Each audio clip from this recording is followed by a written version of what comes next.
Paccaccini, the guy that I actually asked him to make me a video today, he made me one video in which he talked about the footage that was shown to him in 2012 by a military guy who he knows who that is.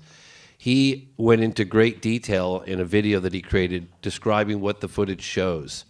He said it was 35 seconds long, and that they're in a room, but it's not. It's more like an office. It's not a medical room. There are two military officers in protective gear. They have masks and gloves and things of that nature. And that the entity, the being, the ET, whatever you want to call it, was alive, but it was very feeble, weak, and it didn't look like it was doing well at all. He said in the video footage, they tried to give it fruit. It didn't eat. They tried to give it water. It didn't drink. And and he saw that footage in 2012. James, what about your own safety and your safety of your team when you were in Brazil? Were you ever in any kind of danger yourself, like being run out of the country or anything like that? Yeah. So the Eric Lopes thing, and the funny thing is that during that whole time, I right before we were about to go down, so the mayor of Virginia agrees to. He says, "Hey, I love what you're doing. I believe in this case, And I thought, he offered his assistance. And I said, yeah, you know what? We want to reach this guy, Eric Lopes, who's been in hiding for 26 years. So the mayor says, I'll find him for you. And he does.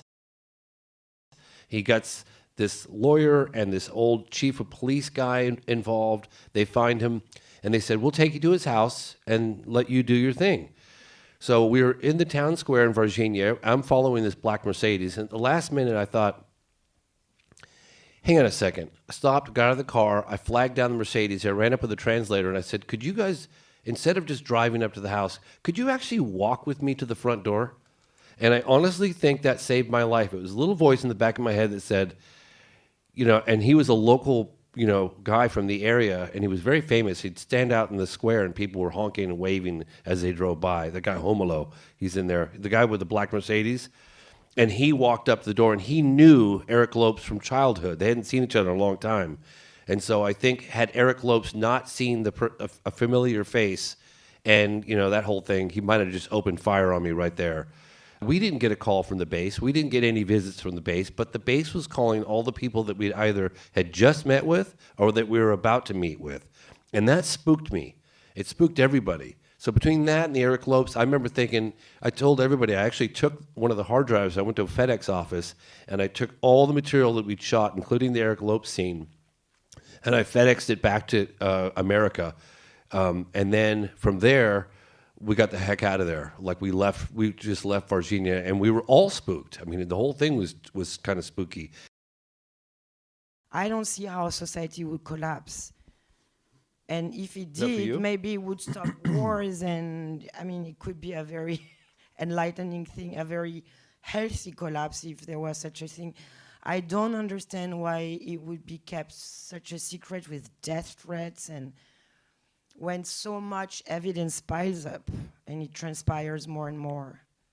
I think that I think this is, I'll just speculate briefly, is that if governing bodies don't have control of the situation, it's kind of hard to relinquish that information without opening up a floodgate. Like, you can reveal what you know, but by doing so, you also reveal all the things that you don't know. And that could frighten people. That could, like you were saying, Leslie, question your very concept of reality. You know what I mean? Hey, personally, even if it's a little scary, I want to know if am I somebody's petri dish?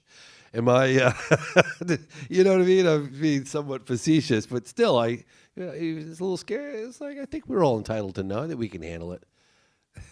Yeah, the other component, these creatures in Virginia, they don't seem like super powerful or like manifesting all these powers. But you have to realize, I think, that if any acknowledgment's really made, we're dealing with a non-human intelligence that's way more advanced and more powerful than we are and has complete control over us. And, you don't get that from just watching your film, but I think that's the bigger question. And the United States government does not want that information to be known, because that's the kind of thing that they're afraid might affect society in some way. We don't know how human beings will react to knowing that we're not at the top of the food chain like we think we are.